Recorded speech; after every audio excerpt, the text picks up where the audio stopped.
جو آپ مجھ پہ قرض ہے. پہلا کہ کیا وہ وقت آ پہنچا ہے کہ جب اٹس ڈی ڈے ہم نے ایکشن میں جانا ہے. جی تو میں کہوں گا کہ ڈی ڈے کو جتنا ٹالا جا سکتا تھا آپ نے ٹال کے دیکھ لیا, نتیجہ صفر. نتیجہ صفر. ٹھیک. اس کے باوجود بھی آپ بعض کارنرز, بعض گوشے ایسے ہیں جو کہ امید کا دامن ہاتھ سے نہیں چھوڑنا چاہتے, جس کو کہتے ہیں ہوپنگ اگینسٹ دی ہوپ, ٹھیک, کہ شاید کوئی امید کا پہلو نکل آئے. تو آج بھی سمیع اللہ صاحب کا بیان تھا کہ اگر یہ موقع گورنمنٹ نے مس کر دیا مذاکرات کا تو پھر ہم بہت خطرناک نتائج ہوں گے اور ہم بہت دیر تک اس کا نتائج بھگتیں گے.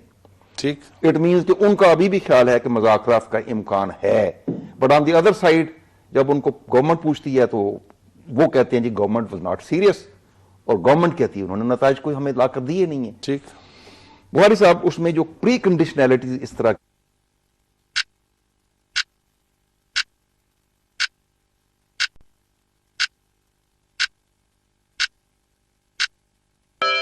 یہ ایک شرط ہے, فوج کو واپس بلائیں, فوج کو واپس بلا لیں, تو اٹ مینس کہ وہ جو آپ کے آئین کو ہم نہیں مانتے, ہاں جی, آپ کے اسلام کو ہم نہیں مانتے. تو گزشتہ سالوں میں آپ نے جتنی پیش رفت کی ہے وہاں سے آپ واپس اپنے کونے میں آ جائیں, restart all over again.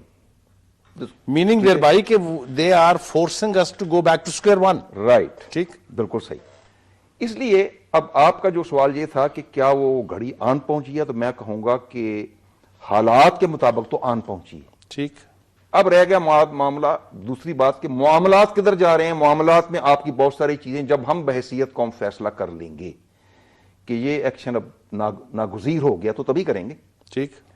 تو ناگزیریت کے ساتھ جو اس کے جتنے لوازمات ہیں ان کے لیے بھی ہمیں تیار رہنا چاہیے کہ بہت فال آؤٹ کیا ہوگا, بہت سارے وسائل صرف ہوں گے, بہت ساری کیجولٹیز ہوں گی, دونوں جانب سے ہوں گی.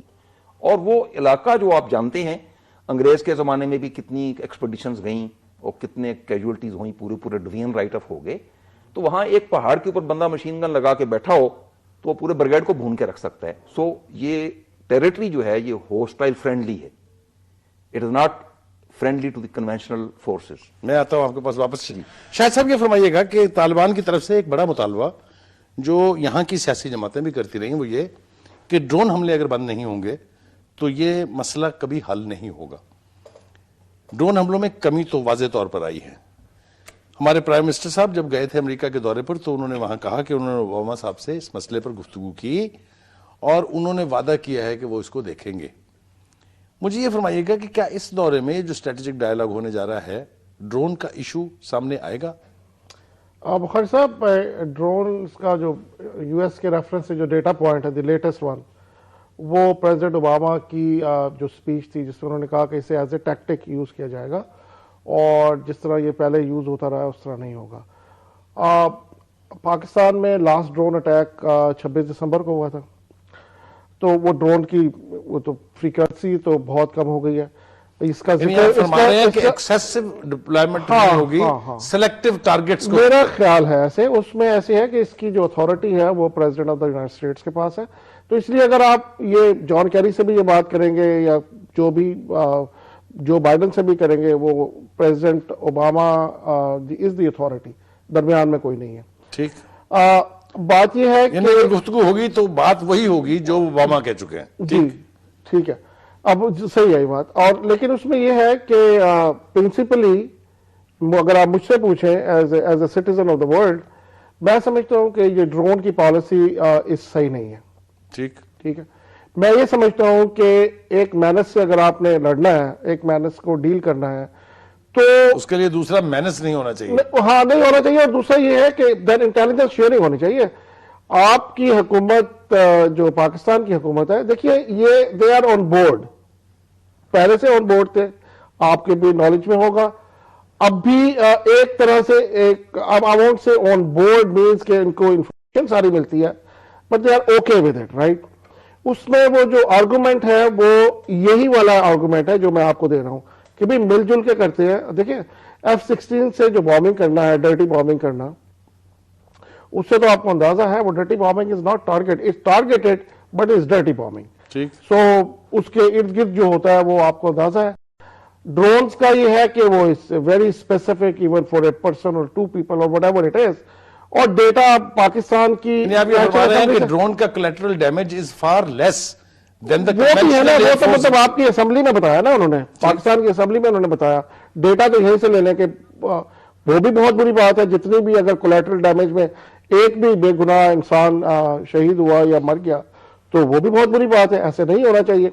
اور ڈرونز کے خلاف امریکہ جتنا پاکستان کی آبادی ہے، اس سے آدھی آبادی تو آدھے لوگ اسی آبادی کے متناسب تو امریکہ میں بھی ڈرون کے خلاف ہے، وہ آرٹیکلز آ رہے ہیں، آپ کو یونائٹڈ نیشن کے سیکرٹری ہاں، جنرل کہہ تو چکے ہیں. مطلب وہ تو بات اس آرگومنٹ، لیکن یہ بات اس میں بہت ضروری ہے کہ جو آپریشنز ہو رہے ہیں اس میں اس قسم کے جو ٹارگیٹڈ ویپنز ہیں، جیسا کہ بریگیڈ صاحب نے بھی کہا، ایک مشین گن لے کر اوپر بیٹھ گیا تو اس کے لیے پوری ڈویژن آپ نے فوج تو نہیں موو کرنی نا، then you have to deal with them, right? So یہ ٹارگیٹڈ ویپنز اس کے لیے، لیکن میوچولی اگریبل اسٹریٹجی ہونی چاہیے، یہ بالکل اس طرح سے ہونا چاہیے میوچولی. اور اس کے امکانات ہیں، اس کے امکانات تو ہیں جی، بہت زیادہ امکانات ایک ہیں. بات میں آپ کو ساتھ ایک بات بتا دوں، اس وقت جو ہے آئی تھنک دونوں کنٹریز کی جو لیڈرشپس ہیں پولیٹیکل اینڈ ادھر سے پی او ڈی اور ادھر سے جو ہماری Pakistan army, I think they are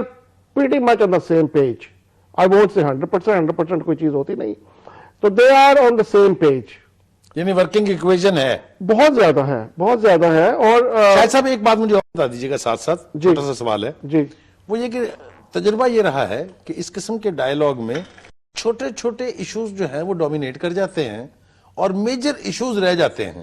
مثال کے طور پہ عافیہ صدیقی فوکس ہو گیا، انفارچونیٹلی. ادھر سے شکیل افریدی فوکس ہو گیا، اور مین ایسا ہی تو نہیں ہونے جا رہا اس دفعہ بھی. دیکھیے میں آپ کو بتاؤں، جو پاکستان کا فورن آفس ہے نا، یو نو بیٹر، بہت competent group of people, it's very competent. Unfortunately ہوا یہ ہے جو کہ پاکستان کی بدقسمتی سے کہ لوگ پولیٹیسائز ہو جاتے ہیں، پھر وہ جو حکمران کی پسند سے بات کرتے ہیں. اس میں جو آپ بات کر رہے ہیں اس میں ہوم ورک اور بالکل to the point Specific. Very very specific. ایک ڈسکوری پہ ایک سیریز ہے، کبھی موقع ملے تو دیکھیے گا، اس کا ٹائٹل ہے گیٹ کیپرز.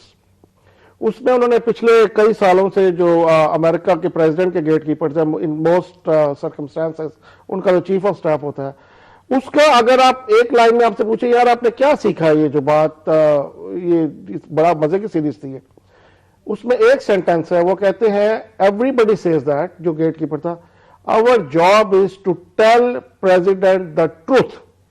ٹھیک. اب دیکھیے کتنی بڑی یہ بات ہے. آپ مجھے بتائیے، اس کو ریفلیکٹ کریں یہاں کی سوسائٹی میں اور یہاں کی لیڈرشپ میں، کسی میں اتنی ہمت ہے کہ ان کو ٹروتھ بتا سکے، ان کو بتا سکے یہ بات صحیح ہے، یہ بات غلط ہے. تو جس طرح کی بات وہ سننا چاہتے ہیں وہ بات کہتے ہیں واہ واہ واہ واہ. یہ بات تو آپ نے ٹاپ ایجنڈا پہ رکھنی ہے. سائیکوفینسی کی طرف اشارہ کر رہے ہیں آپ، بغیر کے لفظ استعمال لیکن یہ کیے. دیکھیے نا، آپ جب کنورسیشن کر رہے ہوتے ہیں ایسے ہائی لیول پہ، جب ڈائلاگ کر رہے ہوتے ہیں، تو of course is a specific time you have to deal with the issues. ٹھیک. جیسے اس صورت میں اب جان کیری کے ساتھ جو ڈپارٹمنٹ اسٹیٹ کے ساتھ ان کی میٹنگ ہے وہ 2 گھنٹے کی ہے. اب اس 2 گھنٹے میں آپ دیکھیے try to achieve لینس، آپ کا لینس جو ہے وہ 200 ملین لوگ ہونے چاہیے جو پاکستان میں رہتے ہیں، کہ ان پہ میری جو بات کا کیا امپیکٹ ہوگا. ٹھیک. ٹھیک ہے نا. آپ کی اگر لمیٹڈ اور انفارمیشن نیٹی گریٹی میں وقت ضائع کرنے کے لیے ہوتا ہی نہیں ہے. ہوتا نہیں ہے تو وہ بھی پھر دیکھیے نا، وہ تو پریپیئرڈ ہوتے ہیں، they have their own way of finding کہ یہ کیا بات کریں گے، رائٹ. پھر آپ وہ بات کریں گے تو ان کے پاس کوئی اور بات ہوگی. اور ان دی اینڈ ایک میٹنگ میں بیٹھا تھا 4 سینیٹر سے اور یہاں کی ٹاپ لیڈرشپ تھی، تو مجھ سے وہ 1 گھنٹہ 30-35 منٹ ہم بیٹھے رہے، بات چیت ہوتی رہی ہر قسم کی. تو مجھے جو سینٹ سائڈ کا جو گروپ لیڈر تھا مجھ سے پوچھنے لگا، شاہد what is the take home message, what do I take from here, what do I tell to the Senate basically. کہ میں ایک جب پاکستان گیا تھا، میں ڈیلیگیشن لے کر آپ یہ فرما رہے ہیں میں نے کیا ہاں. بریک کا وقت ہے ناظرین، موضوع جو ہے وہ ہم اس کی طرف بڑھ رہے ہیں آہستہ آہستہ. اس وقت بڑا نازک وقت تھا، میں بریک کے لیے مجبور ہوں. بریک پر چلتے ہیں، واپس آئیں گے تو بات یہیں سے شروع کریں گے.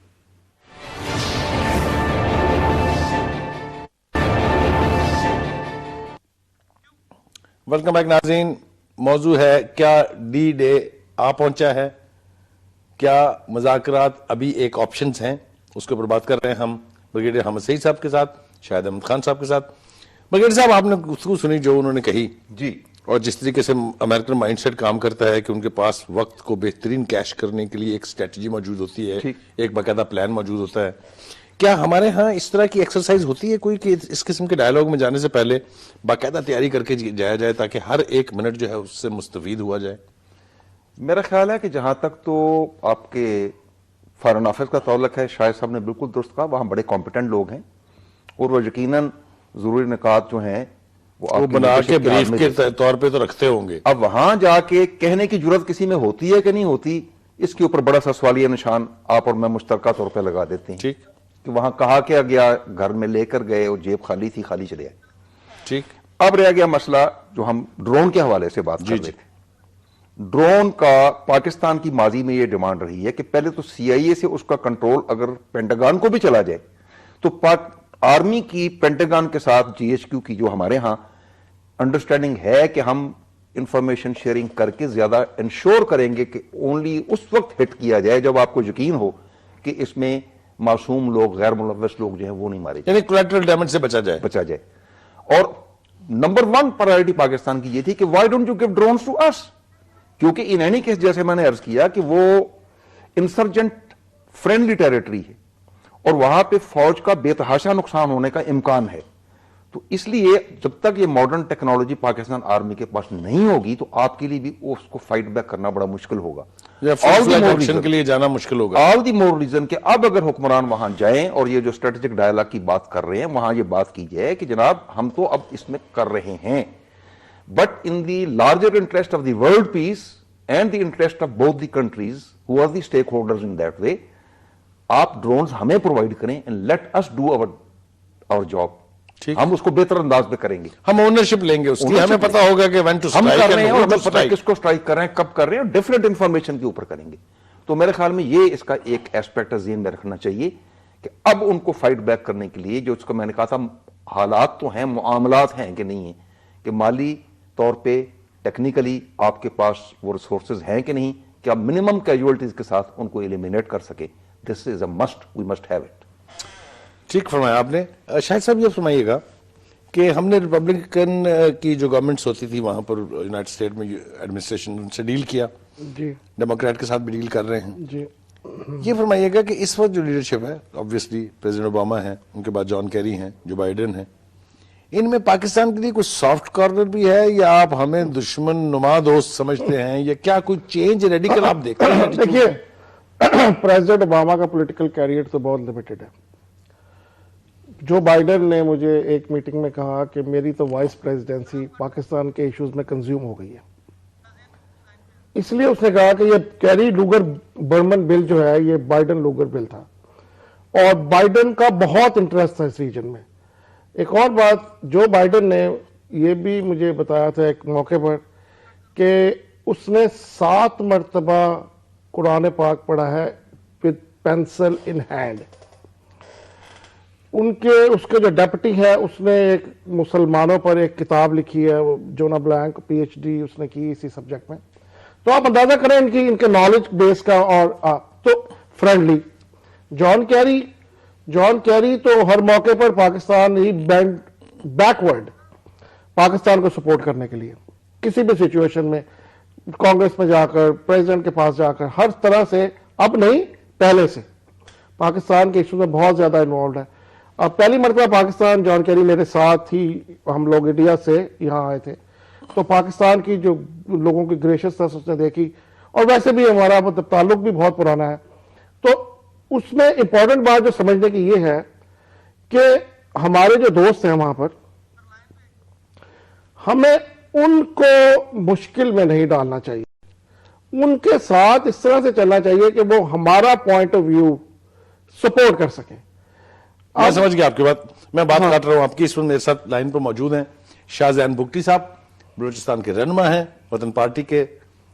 شاہ زین صاحب السلام علیکم. وعلیکم السلام.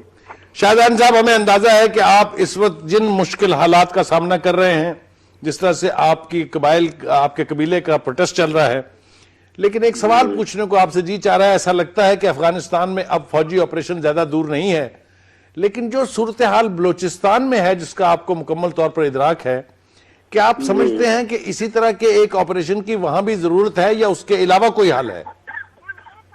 بسم اللہ الرحمن الرحیم. جناب آپ جانتے ہیں کہ مشرف دور حکومت میں بلوچستان کے ضلع ڈیرہ بگٹی میں آپریشن کا افتتاح کیا گیا، اور جس آپریشن کی بگٹی میں ضرورت نہیں تھی، کیونکہ ریٹائرڈ جنرل پہ یہ جو اٹیک کا بتایا جاتا ہے وہ کوہلو میں ہوا، جو کہ مری ایریا ہے، اور انہوں نے بلا جواز ریٹیلیٹ کیا ڈسٹرکٹ ڈیرہ بگٹی میں اور نواب اکبر بگٹی پہ ایک آپریشن مسلط کیا. مطلب اس کی کوئی جسٹیفیکیشن موجود نہیں تھی. اور آپ جانتے ہیں اس طرح تو ریٹائرڈ جنرل پہ اٹیک ہوئے، کیا انہوں نے لاہور مسمار کر دیا؟ اس طرح کافی سارے بے شمار واقعات ہیں ان پہ ہوئے، مگر انہوں نے ویسا نہیں کیا. مگر بلوچستان میں انہوں نے زیادتی کی. نواب اکبر بگٹی وہ شخص ہیں کہ جنہوں نے پاکستان کے فیور میں ووٹ کیا، اور آج بلوچستان نواب اکبر بگٹی کے ووٹ کی وجہ سے پاکستان میں شامل ہے. نواب اکبر بگٹی وہ شخص ہیں جنہوں نے گوادر کو مسقط سے پرچیز کروا کے پاکستان میں شامل کیا. نواب اکبر بگٹی فیڈریشن کے حامی تھے. ایک فیڈریشن پرو پاکستانی کو آپ اس طرح اگر شہید کریں تو اس کے بعد بلوچستان کے حالات بگڑ گئے. اور میرا نہیں خیال کہ بلوچستان میں اگر طاقت کا استعمال کیا جائے تو وہ کوئی زیادہ فائدہ مند ہوگا. اس کی وجہ یہ ہے کہ بلوچستان کی پرانی آگ جو کہ نواب اکبر بگٹی کی شہادت سے لگی، وہ تو آج تک گورنمنٹ بجھانے میں ناکام رہی. بگٹی صاحب یہ فرمائیے گا، میں آپ کی بات کر رہا ہوں، معافی چاہتا ہوں، یہ بتائیے گا کہ اس وقت وہاں پر جو حکومت قائم ہے وہ پاکستان مسلم لیگ نون کی نہیں ہے بلکہ وہاں کی مقامی قیادت ہے. کیا آپ سمجھتے ہیں کہ صوبائی حکومت اگر چاہے انیشیٹو لے اور ان تمام سٹیک ہولڈر سے وہاں بات کرے تو کوئی مسائل بلوچستان کے کم ہو سکتے ہیں؟ جناب مسئلہ یہ ہے کہ آپ کو یاد ہوگا زرداری صاحب کی گورنمنٹ جو لاسٹ گورنمنٹ تھی، تب بھی انہوں نے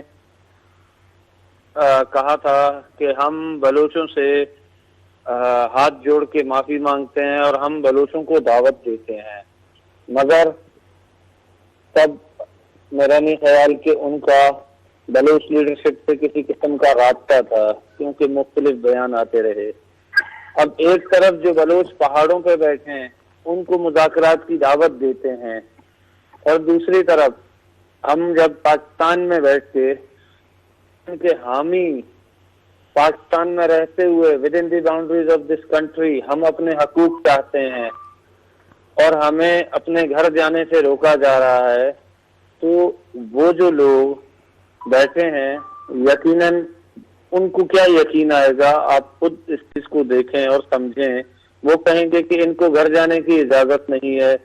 یہ عورتیں بچوں کے ساتھ ہزاروں لوگوں کے ساتھ سندھ بلوچستان پنجاب شاہراہ بیلا موڑ پہ بیٹھے ہیں، جہاں وزیر اعلیٰ بلوچستان اتنی بھی زحمت نہ کر سکے کہ بلوچستانی شہری جو کہ ہمارے آئین ملک جھنڈے کو تسلیم کرتے ہیں ان کے ساتھ یہ رویہ رکھا ہے، تو ہمارے ساتھ کون سا بہتر رویہ رکھ سکیں گے؟ جی بہت بہت شکریہ ذہین بگٹی صاحب، آپ نے صورتحال کا اپنا پرسپیکٹو جو ہے وہ بتایا. ناظرین ہم یہ بتاتے چلیں، ہم نے بگٹی صاحب کو ٹچ اس لیے کیا تھا کہ کیا وہ کسی ایسے آپریشن کی حمایت کریں گے جس کا مقصد بلوچستان میں امن قائم کرنا ہو، وہاں قتل و غارت کا بازار گرم کرنا نہ ہو. وہ باوجود شاید اس طرف مائل نہیں ہوئے، لیکن ایک میسج انہوں نے کھلا دیا کہ جب تک وہاں کی مقامی سٹیک ہولڈر اور قیادت جو ہے بلوچوں کی ان سے بات چیت نہیں کی جائے گی، کسی مسئلے کی طرف آگے نہیں بڑھا جا سکتا. حمد سعید صاحب آپ نے گفتگو سنی ذہین بگٹی صاحب کی، میں نے جان بوجھ کے یہ ٹچ کیا تھا بلوچستان کو. انسرجنسی وہاں بھی ہے، انسرجنسی فاٹا میں بھی ہے، شمالی وزیرستان میں بھی ہے. کیا فوج اور ہماری سیاسی قیادت اسی نوعیت کا کوئی آپریشن جو ہے بلوچستان میں بھی شروع کرے گی؟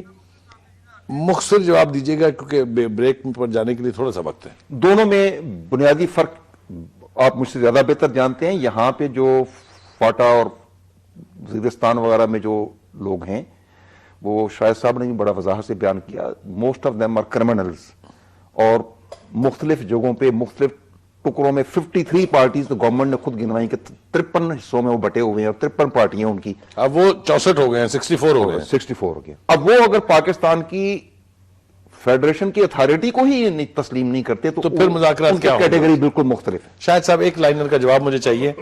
یہ جو ڈیلیگیشن جا رہا ہے جس سے پیر کے روز مذاکرات شروع ہوں گے, کیا توقعات ہے آپ کی؟ آپ پاکستانی بھی ہیں, آپ وہاں کے مائنڈ سیٹ کو بھی جانتے ہیں, کوئی مثبت پیش رفت ہونے جا رہی ہے؟ جی بالکل بالکل. دیکھیے امریکہ میں بڑی اپریسیشن ہے امریکن ایڈمنسٹریشن میں, اور ایک ریئلائزیشن ہے یہ جو ڈیموکریسی کی کنٹینیوشن ہے, اس کا کریڈٹ آپ پچھلی گورنمنٹ کو بھی دیں اور اس گورنمنٹ کو بھی دیں. اس کی وجہ سے مائنڈ سیٹ بڑی جلدی چینج ہوا, مطلب جلدی سے, مطلب یہ 6th ایئر. تو اس کا جو پرائم منسٹر آف پاکستان کا آفیشیل جو وزٹ تھا وائٹ ہاؤس کا, وہ ایک سگنیفیکنٹ بینچ مارک ہے.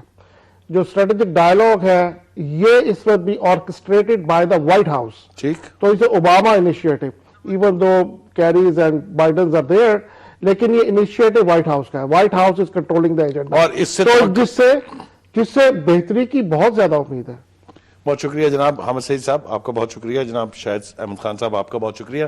ناظرین, ہم نے کوشش کی گفتگو کرنے کی کہ ہم سم اپ کر سکیں کہ کیا ڈی ڈے آ گیا ہے جب ایک فوجی آپریشن فل فلیج جو ہے اس کی ضرورت ہے, یا ابھی امکان باقی ہے کہ مذاکرات کر کے صورتحال کو حل کرنے کی کوشش کی جائے. دوسرا ہم نے بات کی جو اسٹریٹجک ڈائلاگ پاکستان اور امریکہ کے درمیان شروع ہونے والا ہے پیر کے روز سے, اس سے کیا توقعات وابستہ کرنی چاہیے. شاہد احمد خان صاحب نے کہا کہ مائنڈ سیٹ وہاں بہت جلدی تبدیل ہوتا ہے, اور یہ جو ڈیموکریسی کی کنٹینیوٹی ہے اس کی وجہ سے شاید یہ ڈائلاگ جو ہے زیادہ فروٹفل ہوگا. ہماری خواہش تھی کہ ہم اور موضوعات کو بھی ٹچ کرتے, لیکن وقت کی قلت ہے, دیر ہو چکی ہے, اس لیے اپنے میزبان کو اجازت دیجیے. اللہ حافظ.